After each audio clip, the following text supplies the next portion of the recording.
Hi, everyone. We're back. We're excited to launch Season 3 of Command Line Heroes. We have so many of you to thank for the stories featured on this show, because each and every season begins with us talking to developers, sysadmins, IT architects, engineers, and folks in the open source community about the topics and technologies you're most interested in. And now we're opening up this approach even more. We want all of you to weigh in and help shape the future of Command Line Heroes. You can do this by taking our short survey. What do you like about the show? What would you like us to talk about more? And, dear listener, we want to know more about you. Are you a developer? Do you work in operations? Or do you do something completely separate from the world of tech? Go to commandlineheroes.com/survey to help us level up the podcast for Season 4 and beyond. Now, on to Season 3. 1965 was a year of massive change in America. The Civil Rights Act was signed. Congress passes the most sweeping civil rights bill ever to be written into the law. Combat troops were sent to Vietnam for the first time. Against North Vietnamese Tar. Men burned their draft cards. Draft cards on the steps of a Boston courthouse. A group of high school boys set upon them with fists. The Beatles delivered the world's first stadium concert in New York. But far from all those headlines, a revolution of a different kind was underway. 4 a.m., May 1st. Professor John Kemeny and an undergrad student were working at a GE 225 computer at Dartmouth University. They ran a program they'd been working on, and then the teletypewriter produced 3 short lines of output. Those 3 lines changed computer programming forever. Welcome to Episode 2 of Command Line Heroes, an original podcast from Red Hat. I'm your host, Saran Yitbarek. In this episode, we continue our season-long journey into the history and future of programming languages. In Episode 1, we dove into Python and learned how open-source language communities survive major upheavals in their leadership. But this time, we're getting more personal. We're looking at an experience we've all had, the experience of encountering our very first language.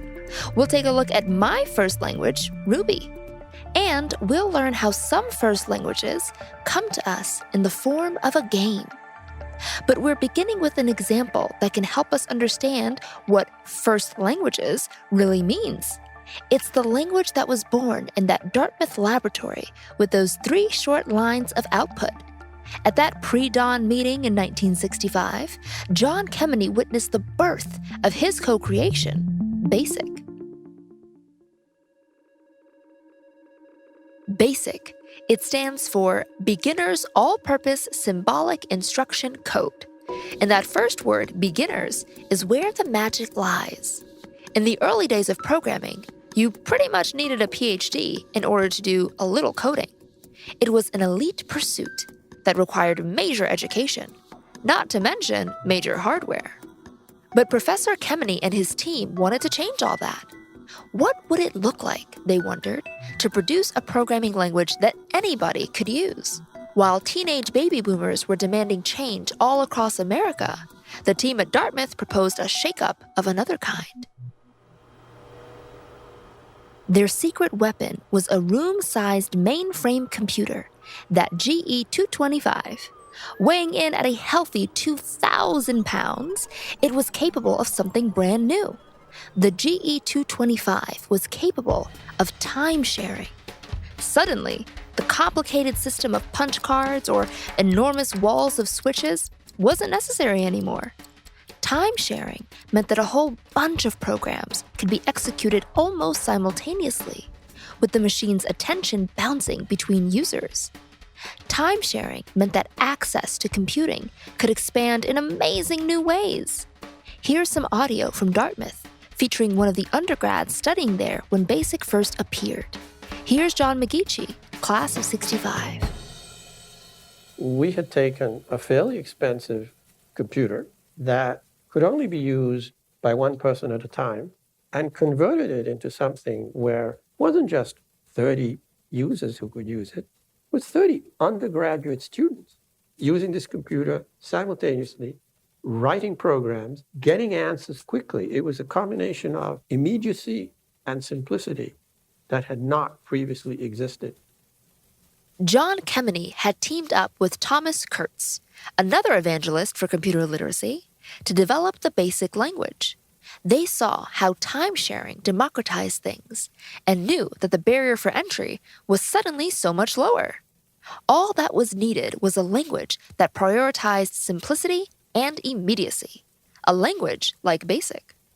They developed commands like hello and goodbye instead of log on and log off. In fact, the first version of BASIC only had 14 simple commands, just easy options like if, then, and go to.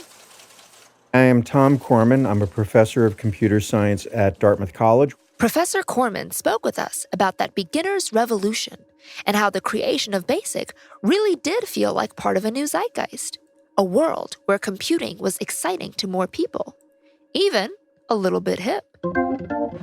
At the time in the 1960s, it said that the male students would bring their dates there. And I can't really imagine that happening now, but at the time, the computer center was the cool place to be.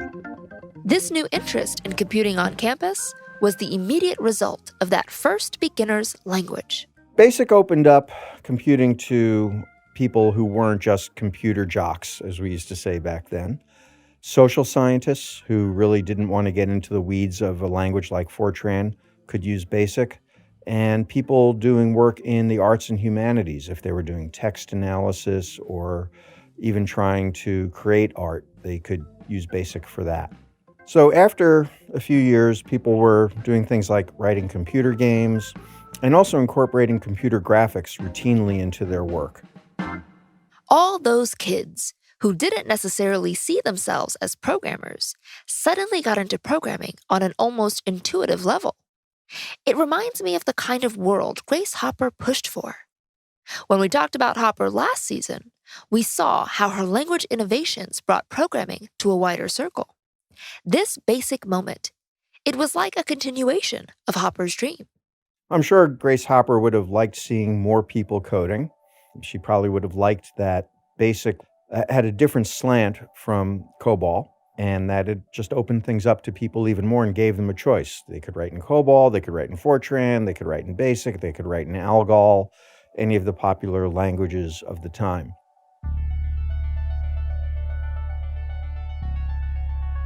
Tom Corman is a professor in Dartmouth's computer science department. So, a new generation of computer programmers was ushered in thanks to a couple of major changes: simultaneous work, made possible by time sharing, and a new simple language, BASIC. Those two factors combined to create a game-changing spark. Soon, it wasn't just massive institutions that could get into programming. It was mavericks like Bill Gates and Steve Wozniak. It was also everyday programmers just exploring on their personal computers. To be able to interact with a language, to get immediate feedback when something was wrong, that made all the difference in the world because it sucked you in, it kept you going, and the interaction was meaningful because it was an interaction. This is Denise Dumas. She runs the Red Hat Enterprise Linux engineering team. BASIC democratized programming in a big way, right? Because it put it in the hands of students, in the hands of people, in a way that COBOL, Fortran, the other languages of the day, it just wasn't possible. It became really popular at a time when CRTs became popular. And so instead of typing something in and getting it printed on a piece of paper, it displayed on a screen in front of you. We laugh at command lines sometimes now, right? Everything is graphics, but the command line was what there was. And it was such an improvement over what had been. That was huge. Just to type something in and get a response. I think that BASIC lowered the bar. And I say this as someone who actually loves assembler because that's the kind of control freak I am. But I think BASIC made it much more approachable. The excitement BASIC created in the 1980s lives on today. with a whole fleet of languages that beginners use as shiny red doors into the world of programming.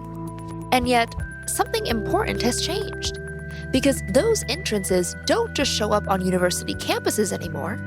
The way into programming is becoming even more open.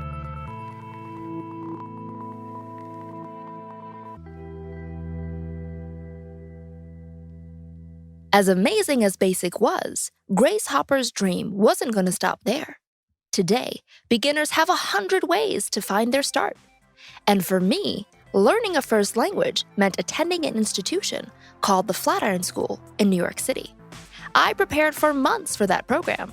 I read every single programming resource and tutorial that I possibly could to make sure I got the most out of my bootcamp.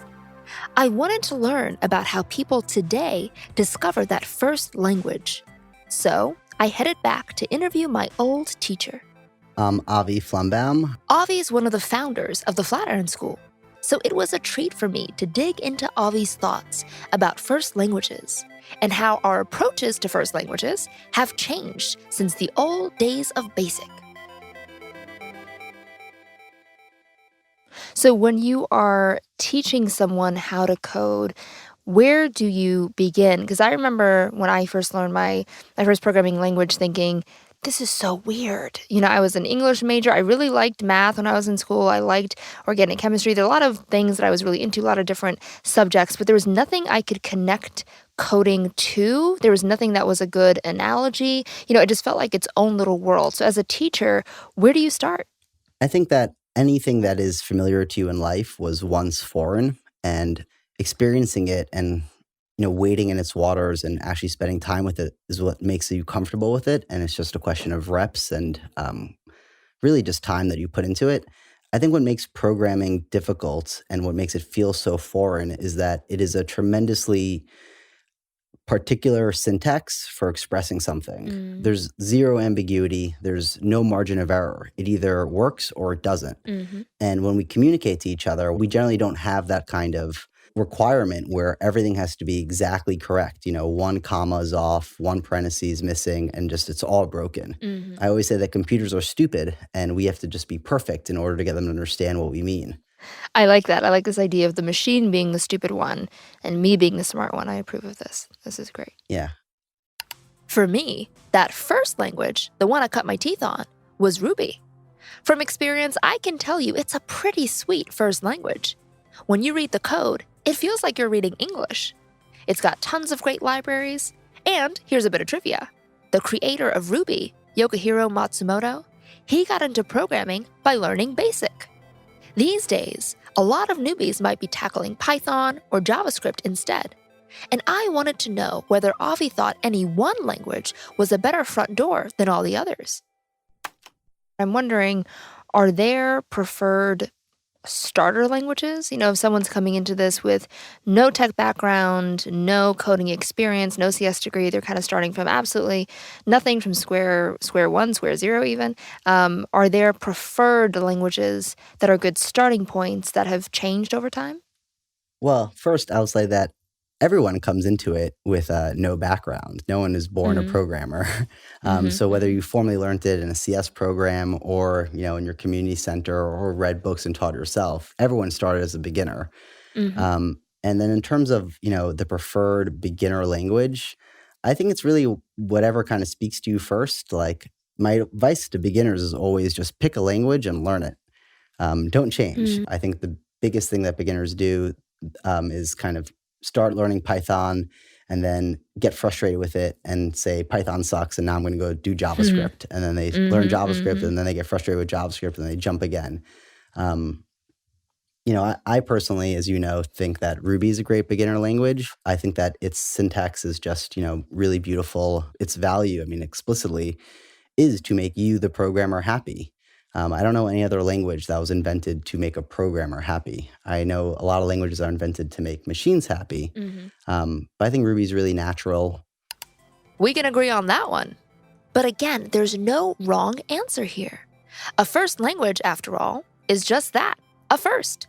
We've all got a whole lifetime of language learning ahead of us. And besides, choosing one language over another isn't going to stop you from becoming the awesome programmer you were destined to be. I like to draw, but I will not live and die by a particular pen. I don't get all worked up over the pen that I use. I get worked up over the things I create. And so from your experience, where does that come from? Where does that need to defend and convince everyone that you are right about a programming language? Where does that come from? I guess I don't know. The first thing that came into my head, because I loved your metaphor of the pen versus the output. Mm-hmm. I just imagine that some of the output is not that great. So the only thing that people can hold on to is the tool. That's hilarious. If the things you make just aren't awesome and aren't great and don't have a lot of value for the world, and you want to still defend your craft, the only thing you can point to is like, yeah, but look how well I swung that hammer. Sure, yeah. The house fell apart, but that hammer is really great and I know how to use it. And, as someone like, I always was more interested in the things I built than the manner in which I built them. That's a good point. Now that beginners have more to choose from than just basic, or Fortran, now that we have a whole menu of first languages, there's always the danger that you forget these languages are still a means to an end. The language is the tool. It's not the thing you're making. I think that the value of technology is to create meaningful things for people. Ultimately, if you're a programmer and you're really, really good, but you're building things that no one needs and no one likes and aren't adding value to the world, mm-hmm. but you're really, really good at the craft and you just can't find a way to actually make the impact you want, I imagine that you'd probably dig in and talk about, the tool you used. Mm-hmm, mm-hmm. Well, thank you so much, Avi, for sharing all your experiences and your thoughts about programming languages. You want to say goodbye? Yeah, this was super fun. It was nice connecting again. And I hope you all find a language that you love and get to work in it every day. Sounds good. Avi Flumbaum is one of the co-founders of Flatiron School. Coding schools can bring that spirit of access and education to a whole new level. It's a continuation of what we saw at Dartmouth. But in a rich development ecosystem, we'll keep getting more and more natural points of entry. And first-time coders are already discovering next-level ways to get into the game. Sometimes, literally. Have you tried a different key? So try the G key. Just go through these. Now, hold on. That is not a bunch of young coders silently memorizing an O'Reilly textbook. And it's not a lecture at the Flatiron School either. It's actually a little lab that Red Hat ran at the Tate Modern in London. And those kids, they're learning to code. For a new generation, the joy of coding is what they first encounter. Okay, hi, my name is Femi, aka Hackfemo. Femi Owelade Coombs is only 13 years old, but he's already a leader in a new wave of young coders. I first encountered coding when I was 8, and I went to an event in York, actually, about maths, and there I saw this cool thing, hacking Minecraft ethically. And as an 8-year-old, I thought that was really cool, so that's how I got into coding. He's not alone. Minecraft has introduced a whole generation to coding. And it's done that without any of the pain or dry studying that past generations suffered through. The magic of gaming is dropping barriers. Minecraft is Java-based, and it's been credited with breathing new life into that language, spawning a whole crowd of fresh-faced Java fans. But it doesn't have to be Java. For Femi, Python was the language he discovered in Minecraft. You can use Python when you're using the Raspberry Pi in Minecraft, because Minecraft have created a special edition for the Raspberry Pi, which is so cool because you can hack it by just importing this library, and you can put exploding TNT everywhere, and you can create blocks behind you, you can create whole buildings, all sorts of things. When I first played it, I knew there were quite a few things like mods you could add on, which are pretty cool. So those were little hacks in themselves. But this was the first time that I realised you could properly hack it and really make it do what you want. I thought it was really cool. A world of coding opened up for Femi, and the door to that world was his favorite game. And then Femi did something kind of amazing. He started showing other kids that door. Well, I wanted to share my knowledge with my peers because I thought, you know what, they will really enjoy this.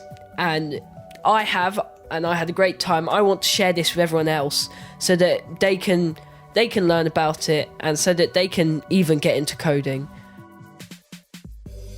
Femi went ahead and founded the South London Raspberry Jam. And there, he's been able to watch a whole new generation of coders defy expectations about what a first language experience should look like. Besides those Minecraft hacks, visual languages like Scratch or Fruit are making the basics of coding achievable to younger and younger users. I do like the idea of playing a game, and I'd most certainly do it over, learning to code in a classroom. But it's the idea of, being able to control what happens in that game. And code is behind that, and code gives you that really cool ability to make the game do what you want.